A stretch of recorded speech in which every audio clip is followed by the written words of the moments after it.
My name is Mara Ellison. I was 36 years old when my family finally gave me a seat at the table, and only because my grandfather was too dead for them to stop it. The room was quiet in the expensive way. Rich people prefer thick carpet, polished walnut, bottled water, nobody touched. Naomi Calder, my grandfather's attorney, sat at the head of the table with a stack of documents in front of her, and a face that gave away nothing. My father, Russell Ellison, sat to my left in a navy suit, his jaw set like he was attending a board meeting instead of his father-in-law's will reading. My mother, Colette, held a white handkerchief in one hand, folded perfectly, though I hadn't seen a single tear fall. My brother Preston leaned back in his chair, checking his watch, as if grief had run over schedule. Naomi read the will in a steady voice. My father received the lake house, appraised at $1.25 million, plus $480,000 in cash. My mother received $260,000, and my grandmother's jewelry. Preston got operational control of Ellison Marine and Tackle, along with a $620,000 investment portfolio. Then Naomi said my name. The room shifted. Not much, just enough. She slid a small envelope across the table. Inside was an old brass key and a faded storage card stamped with the number 17. For 2 seconds, nobody spoke. Then Preston laughed. "Looks like Grandpa left you a storage locker," he said. "Honestly, Mara, that fits. You've always been good with broken things." My father looked down at the table. My mother sighed like she was embarrassed for me. I closed my fingers around the key. It was cold, heavy, and older than anyone in that room understood. They thought my inheritance was a joke. They didn't know it opened a door my grandfather had spent 20 years hiding from them. Please subscribe to support the channel. I bet your phone battery is at 58% right now, right? If that's true, type 1. If not, type 2. Let's see whether I got it right. Alright, enough talking. Let's begin the story. That was how they had always looked at me, long before the key ever touched my palm. In my family, disappointment never arrived wearing its real name. My father dressed it up as concern. My mother softened it until it sounded almost kind. They never called me useless in public. They were too polished for that. Russell Ellison preferred phrases like, "not suited for big responsibility," or "more comfortable behind the scenes." Colette would place a hand over her pearls and tell people, "Mara has always had such a practical heart," as if practicality was something you apologized for. Preston was the only one who didn't bother wrapping the insult. To him, I was the sister with a tool bag in her trunk, the one who knew how to reset a breaker, stop a leak, or get an old furnace running before sunrise. He had the business degree, the glass office at Ellison Marine and Tackle, and my father's habit of speaking as if every room already belonged to him. I had work pants with reinforced knees, a ring of keys on my belt, and hands that still smelled faintly of metal no matter how hard I scrubbed them. I managed maintenance for 3 small nursing facilities outside Sandusky. They were not beautiful buildings. They were brick, tired, and honest. Long hallways, radiators that knocked at night, elevators that worked better when you knew what sound meant trouble and what sound meant patience. My job was to keep those places safe enough that somebody's mother could sleep without a ceiling stain spreading over her bed, and somebody's father could reach the bathroom without being afraid of the floor beneath him. I knew which rooms ran cold in January. I knew which boiler noise meant we had 3 days before failure. I knew when a grab bar needed adjustment after therapy signed off, and which residents pretended not to be scared because they didn't want to be a burden. None of that counted as ambition in the Ellison family. Ambition wore cufflinks. It talked about margins. It appeared in framed newspaper clippings beside my father and brother. It did not carry a flashlight or answer emergency calls during thunderstorms. Once, after a fundraiser, my father told me, "You're useful in a crisis, Mara. But usefulness is not the same as leadership." I nodded because I had already learned something about Russell Ellison. Arguing with him was like shouting into a closed garage door. You could bruise your voice against it all night, and it still would not open. So I stopped explaining myself. I let Preston be the success story. I let my mother introduce me last. And while they were busy deciding I had no value, my grandfather Alden Mercer was watching who showed up when there was nothing to gain. The first time I understood that my grandfather saw me clearly was 3 years before the will reading, at one of my mother's charity galas. Colette called it the Lake Erie Winter Benefit, but everyone in Sandusky knew what it really was: a room full of wealthy people congratulating each other for generosity while making sure the photographer caught their good side. My mother had spent 6 months planning it. White roses on every table, a string quartet near the windows, silver name cards arranged by donation level, and a banner where the Ellison name was printed larger than the charities. I came straight from work because a supply line had split in the east wing of Maplecrest that afternoon. By the time the plumber arrived and the hallway was dry, I had 20 minutes to become the version of myself my mother could tolerate in public. I changed in the staff restroom, scraped sealant from under my nails, and drove over in a black dress I kept in my car for emergencies, exactly like that one. I thought I looked fine. Tired, maybe, but fine. My mother saw me near the entrance and paused for half a second too long. "You made it," she said, in the careful tone people use when they mean. "I wish you had made more effort." Preston arrived 20 minutes later in a tailored gray suit, his wife on his arm, my father's hand landing proudly on his shoulder before he had even taken off his coat. Russell moved him from group to group, introducing him as the future of Ellison Marine. Investors shook his hand. Board members laughed at his jokes. My father glowed in a way I had never seen him glow for me. During dinner, Russell stood to make a toast. He spoke about legacy, discipline, and the importance of knowing your place in a family. Then, without warning, his eyes found mine. "Every family has different kinds of contributors," he said. "Preston carries the vision forward. Mara reminds us that no honest work is beneath us." The room gave a soft, approving laugh. Polite. Expensive. Worse than cruelty, because it pretended to be affection. Preston lifted his glass. "Good thing she came straight from work. If the lights go out, we'll still have entertainment." More laughter. I kept my hands folded in my lap and made my face stay calm. No one had cursed at me. No one had thrown me out. That would have been easier to explain. Instead, they had wrapped humiliation in applause and called it family pride. I left before dessert and stood behind the hotel, breathing cold air until my chest stopped burning. Alden found me there 10 minutes later, leaning on his cane. He did not ask if I was okay. He just stood beside me, watching the warm windows of the ballroom. "Don't fear being laughed at, Mara," he said quietly. "People usually laugh loudest at what they are too small to understand." Then he put his coat around my shoulders and walked me to my car. After that night, Alden and I stopped pretending we only belonged to each other at holidays. He began calling me on Thursdays, usually around 7, after my last maintenance report was filed, and the nursing homes had settled into their evening sounds. He never made the calls feel important. That was his way. He would ask if I knew anything about a confusing insurance letter, or whether I could drive him to an appointment, or if I had time to sit with him while he ate dinner, because the dining room was too full of people pretending soup was a meal. When he moved into Harborview Assisted Living after his hip surgery, the whole family arrived like a parade for the first 2 weeks. My mother brought flowers in a glass vase and rearranged them 3 times before leaving. My father stood near the window, checked his phone, and asked the director about staffing ratios as if he were inspecting a business. Preston sent a fruit basket with a typed card that still had the delivery company's sample message printed at the bottom. Then the visits became excuses. Colette had committee meetings. Russell had a shipment delay at the dealership. Preston was in Cleveland, then Columbus, then somewhere else that sounded important enough not to question. Their absence always came dressed as obligation. I came after work. Harborview was not one of my buildings, so I never touched anything. I was not allowed to touch. I signed in at the desk, spoke to the maintenance director if something needed repair, and handled only the small things a granddaughter could handle without breaking rules. I labeled the folder where Alden kept insurance papers. I cleaned his reading glasses. I changed the batteries in his remote.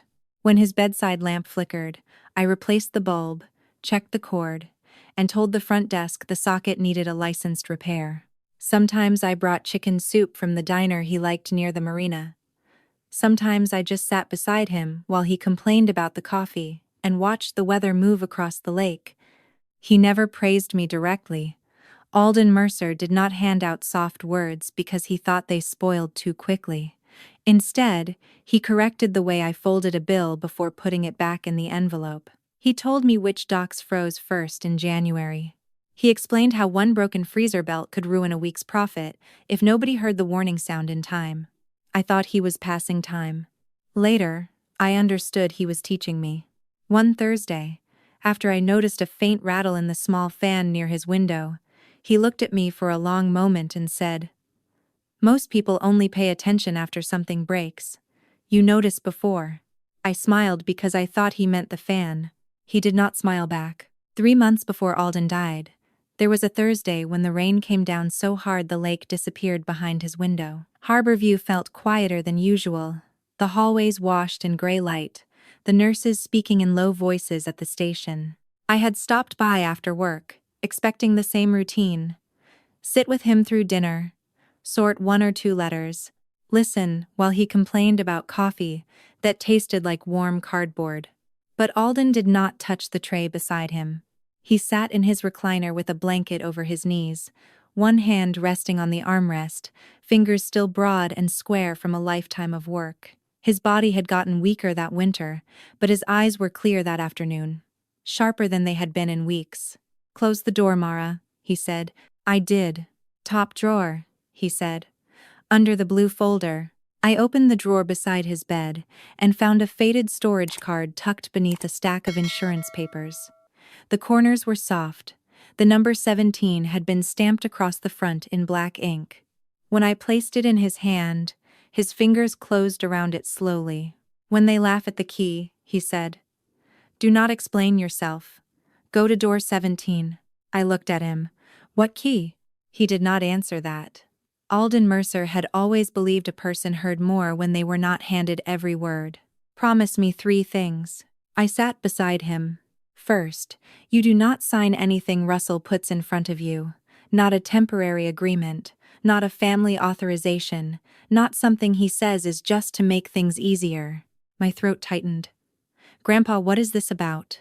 "Promise." I promised. "Second, you do not let Preston manage anything for you. He will smile first, then he will talk numbers, then he will make you feel small enough to hand him the pen." That sounded so much like Preston that I almost laughed, until I saw Alden's face. "I promise," I said. His thumb moved once over the card. "Third, when the tears come after the money appears, remember they are not grief, they are strategy." The rain tapped against the glass. Somewhere down the hall, a cartwheel squeaked and faded away. I wanted to ask him what money, what door, what he had done. But he looked suddenly exhausted, as if those few sentences had taken more strength than he wanted me to know. He slipped the card back beneath the blue folder. "People think shiny doors lead to important rooms," he said. "That is why they miss the old ones." 6 weeks later, his health began taking pieces of his days, though not the truth of who he was. Another 6 weeks after that, Alden Mercer was gone, and the number 17 became a sentence I carried without knowing how to read it. The will reading was held on a Tuesday morning in Naomi Calder's office, 2 days after the funeral, early enough that everyone could still claim they were grieving, and late enough that no one could pretend they had not been waiting for it. Her office sat on the 2nd floor of a limestone building near the courthouse, with tall windows, quiet carpets, and shelves of legal books that looked untouched but expensive. My family arrived dressed for inheritance. Russell wore the navy suit he saved for bank meetings and public apologies. Colette came in black, with pearls at her throat and a white handkerchief folded in her lap before anyone had said anything worth crying over. Preston sat beside his wife, Tessa, one ankle crossed over his knee, his phone face down on the table like he wanted everyone to notice he was being respectful. I took the last chair. No one asked how I was holding up. No one mentioned Harborview, or the Thursday visits, or the fact that I had been the one sitting beside Alden when his hands got too weak to hold a coffee cup. In that room, grief had been arranged by bloodline and social position.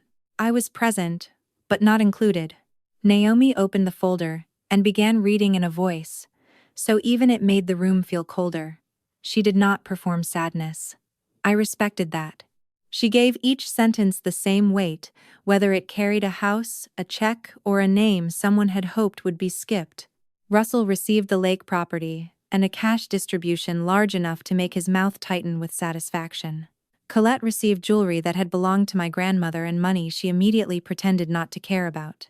Preston received operational control of Ellison Marine and Tackle, along with an investment account that made Tessa glance at him before quickly looking back down. Each gift landed exactly where they expected it to land. Then Naomi turned a page. To my granddaughter, Mara June Ellison, she read. The room became alert in a way that had nothing to do with love. Preston leaned back slightly. My mother lowered her eyes. My father's fingers tapped once against the table, as if he were waiting for a small inconvenience to pass. Naomi reached into a separate file and removed a plain envelope, older than the others, the paper yellowed at the edges. She slid it toward me without comment. My name was written across the front in Alden's block letters. Inside lay a brass key, dark with age, and the storage card stamped 17. For one heartbeat, I was back in Harborview, hearing rain against the glass. Then Preston saw what was in my hand and smiled. Russell exhaled through his nose. Well, he said, not quite softly enough. At least there is nothing there for you to mishandle. Colette whispered my name like a warning. Naomi Calder did not smile. She watched me as if she already knew the key had not finished speaking. I did not give them the satisfaction of asking what it meant. I folded the storage card back into the envelope, closed my fingers around the brass key, and stood. Preston's smile widened, waiting for me to look wounded. My father watched me with the same expression he used when a junior employee had failed to understand a simple instruction. My mother reached for her handkerchief again, though still nothing had fallen from her eyes. Naomi Calder closed Alden's file. Miss Ellison, she said, I believe there is one additional matter your grandfather asked me to witness. That was when the room changed. Not loudly. No one gasped. But Russell stopped tapping the table. Preston sat forward. Colette's hand froze halfway to her pearls. Naomi did not explain herself to them. She only picked up her leather briefcase and looked at me. Your grandfather was very specific, she said. He wanted you to go today. So I went. The drive to Sandusky Harbor took 27 minutes. Naomi followed in a black sedan, keeping 2 car lengths behind me the whole way. I remember noticing ordinary things because my mind would not settle on the extraordinary ones. A gull, standing on a light pole. Salt stains on the road. A man in an orange vest smoking beside a loading dock. The lake was flat and gray, stretching out past the warehouses like a sheet of cold metal. Door 17 stood at the end of an old row of storage units behind a former cold warehouse, with Mercer Cold Storage still ghosted across the brick. The paint had peeled away in strips. The lock was dark, with rust around the edges. Nothing about it looked like an empire. My hand shook once before I forced it still. The key turned harder than I expected. For a second, I thought it would not work. Then the lock gave with a deep click that seemed to move through the metal, through my palm, through 20 years of silence. Inside was not a locker. It was a narrow records room, sealed, dry, and colder than the air outside. Metal shelves lined both walls. On the back table sat a fireproof safe, a stack of ledgers, property maps, maintenance logs, and a letter with my name on it. Naomi entered behind me and opened the safe using a code Alden had left in her file. She removed a binder 2 inches thick and laid it flat beneath the fluorescent light. Mara, she said, and for the first time her voice softened. Your grandfather established Mercer Harbor Logistics Trust 12 years ago. You are the sole beneficiary and controlling trustee. I stared at the page until the words stopped moving. 4 cold storage facilities. 2 small freight docks. 19 refrigerated trucks. Development land near the harbor. Equipment contracts, Operating accounts. Estimated value. 30. $1.6 million. I opened Alden's letter with both hands. The first line read, "If you are reading this, they laughed before they understood." And for the first time that morning, I smiled. By the time I left door 17, the lake had started to darken and my phone had 12 missed calls. 3 from my father, 4 from Preston, 2 from my mother, 1 from Tessa, 2 from numbers I did not recognize, which told me Russell had already started making this someone else's problem. I sat in my truck with Alden's letter on the passenger seat and the binder locked in Naomi's briefcase. My hands were steady now. That surprised me. I had expected shock to feel louder. Instead, it felt like standing in a room after a machine shuts off, hearing silence for the first time. Naomi stood outside my window before I started the engine. "Do not answer anything emotional tonight," she said. "Let them speak in writing if they want to speak." I nodded. "They will try to make this about love," she added. "It is not about love yet. It is about access." That was the first sentence anyone had said all day that made complete sense. I drove back to my apartment and made it halfway through a cup of coffee before Russell called again. I let it go to voicemail. Then a text arrived. "Call me. Now. No hello. No question. No grief." Then, "Preston.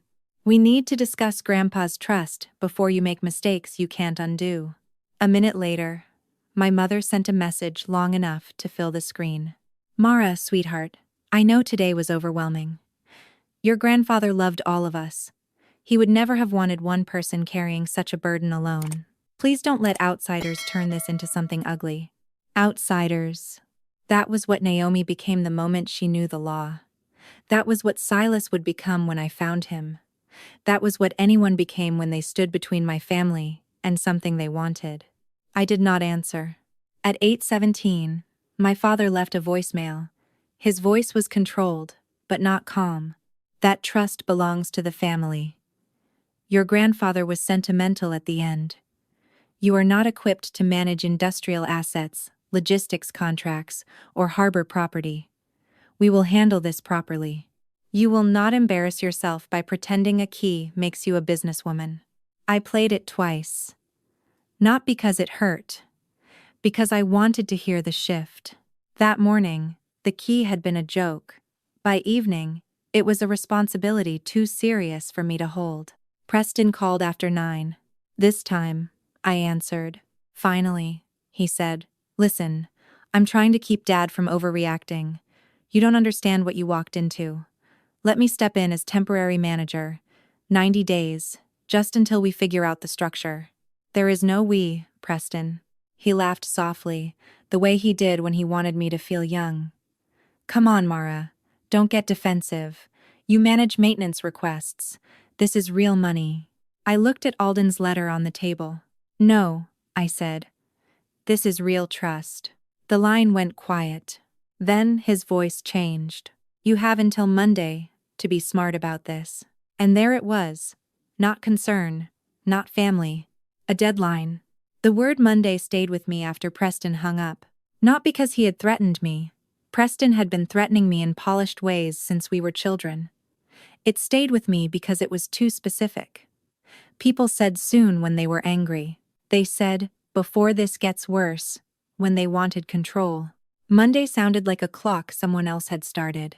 The next morning, Naomi gave me the name of a forensic accountant in Toledo named Lila Voss.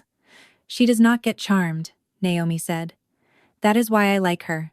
Lila met me in a conference room above a credit union, carrying a laptop, a legal pad, and no patience for family stories. She was 44, with gray at her temples and reading glasses hanging from a black cord around her neck. I handed her the copies Naomi had pulled from the trust file, along with 3 years of public filings from Ellison Marine and Tackle. She did not ask whether Preston had always been the favorite. She did not ask whether my father scared me. She only said, "Show me where the pressure changed." I told her about the calls, the Monday deadline, the sudden concern, the offer to temporarily manage what Alden had left me. Lila wrote one word on her pad: liquidity. Then she started digging. By noon, she had found the first lien. By 2, she had found the second. By 4, the story had a skeleton. Preston had personally guaranteed a marina expansion outside Port Clinton, a glossy little project with renderings, investor lunches, and no finished permits. When the deal collapsed, he used Ellison Marine and Tackle assets to backstop private debt he had no business tying to the company. The number was $410,000, due by 5 p.m. Monday. If the payment was not made, or if new collateral was not substituted, the lender could move against part of the company's inventory and a secondary property Russell had quietly pledged to keep Preston afloat. I stared at the spreadsheet until the cells blurred. So this was never about whether I could manage the trust, I said. Lila looked over her glasses. It was about whether they could get you to sign before the lender moved. Then she turned her laptop toward me. An email chain sat open on the screen. Russell to Preston. Preston back to Russell. Colette copied on the last message. Get Mara to sign temporary management authority. Once we control the trust, we can move liquidity before Monday. I read it 3 times. There are moments when betrayal stops, feeling like a wound, and becomes a document. Clean margins, timestamps, names spelled correctly. I printed the email, folded it once, and slid it into the same folder as Alden's letter. For the first time in my life, I did not feel abandoned by my family. I felt warned. Colette's invitation arrived the next afternoon, printed on cream cardstock with raised navy lettering, as if manipulation became more respectable when embossed. Family Legacy Night. I stood at my kitchen counter, holding it between 2 fingers, while the radiator clicked behind me. The event was scheduled for Saturday at the Lakefront Hotel, where my mother held every fundraiser that needed chandeliers to feel sincere. Under the title, in smaller script, it said the evening would honor Alden Mercer's lifetime of service, generosity, and devotion to family. Family. They had used that word so often it had started to sound less like a bond and more like a leash. My mother called 10 minutes after the courier left it at my door. Mara. Sweetheart, she said, soft enough for an audience I couldn't see. I hope you'll come. I think it would mean so much to everyone if we could stand together after all this confusion. Confusion, I repeated. Alden's passing has made people emotional. Your father is upset. Preston is under pressure. I don't want money to become the story. Money had already become the story. They just didn't like who was holding the first page. I'll think about it, I said. Naomi Calder told me not to go alone. Lila Voss told me not to go at all. They're building a room against you, Lila said over the phone. Public sympathy, social pressure, probably some kind of temporary authority document dressed up as a family resolution. Naomi was quieter, which worried me more. Russell asked another attorney whether a trustee could voluntarily delegate management authority during a transition period, she said. That question tells me what he wants on the table. I looked at the printed invitation again. The paper was thick, expensive, designed to survive fingerprints. They want me to sign in front of donors, I said. They want refusal to cost you something, Naomi answered. Your mother understands stages. Your father understands pressure. Preston understands deadlines. Put those 3 together, and Saturday is not a memorial, it is a trap. I slept badly that night. Not because I was afraid of them, exactly. Fear had a sharpness to it. This was heavier, older. The kind of weight that came from knowing the people who raised you were arranging a public corner and calling it healing. By Friday, Tessa sent one text. I don't know what Preston told you, but be careful Saturday. That was all. No apology. No explanation. Just a crack in the wall. I packed a folder before leaving for the hotel. Alden's letter, the trust documents Naomi had certified, Lila's report, the printed email about Monday, and a copy of the invitation with my mother's perfect theme across the top. Family Legacy Night. For once, I agreed with her. By the time that night was over, everyone in that ballroom was going to learn exactly what kind of legacy my family had been protecting. The ballroom looked exactly the way my mother wanted it to look. Soft gold light, white linen, lake beyond the windows, and enough important people in dark suits to make cruelty feel official. Colette moved through the room like she had been born holding a donor list. She touched elbows, kissed cheeks, accepted condolences with her head tilted at the perfect angle. Russell stood near the front beside Preston. There was a narrow table behind them with a leather folder on it. I recognized the folder before I reached my seat. My father had used one like it for contracts my entire childhood. Smooth brown leather, brass corners. The kind of thing designed to make a signature feel inevitable. Naomi Calder arrived 5 minutes after I did. She did not sit with me. She took a place near the back wall, calm and still. Lila Voss stood beside the bar with a glass of water and the expression of a woman mentally auditing everyone in the room. Halfway through dinner, Colette stepped to the microphone. She spoke about Alden's generosity, his work ethic, his belief in family. Her voice trembled in all the right places. People lowered their eyes. Someone near the front dabbed a napkin beneath one eye. Then my mother looked at me. "Mara," she said warmly, "would you come up here, sweetheart?" There it was. Sweetheart. The soft rope. I walked to the front. Russell opened the leather folder and turned it toward me. "Your grandfather left behind responsibilities bigger than any one person," he said. "This temporary management agreement allows the family to guide things together until emotions settle." Preston smiled. Not broadly, just enough. I looked at the pen beside the papers, then at the room watching me. "No," I said. The smile left Preston's face. Before Russell could speak, I opened my own folder and placed 5 documents on the table, one by one. Alden's letter. The certified trust papers. Naomi's legal summary. Leela's report. And the printed email about moving liquidity before Monday. Naomi stepped forward first. "Mercer Harbor Logistics Trust is valid, separate, and privately controlled.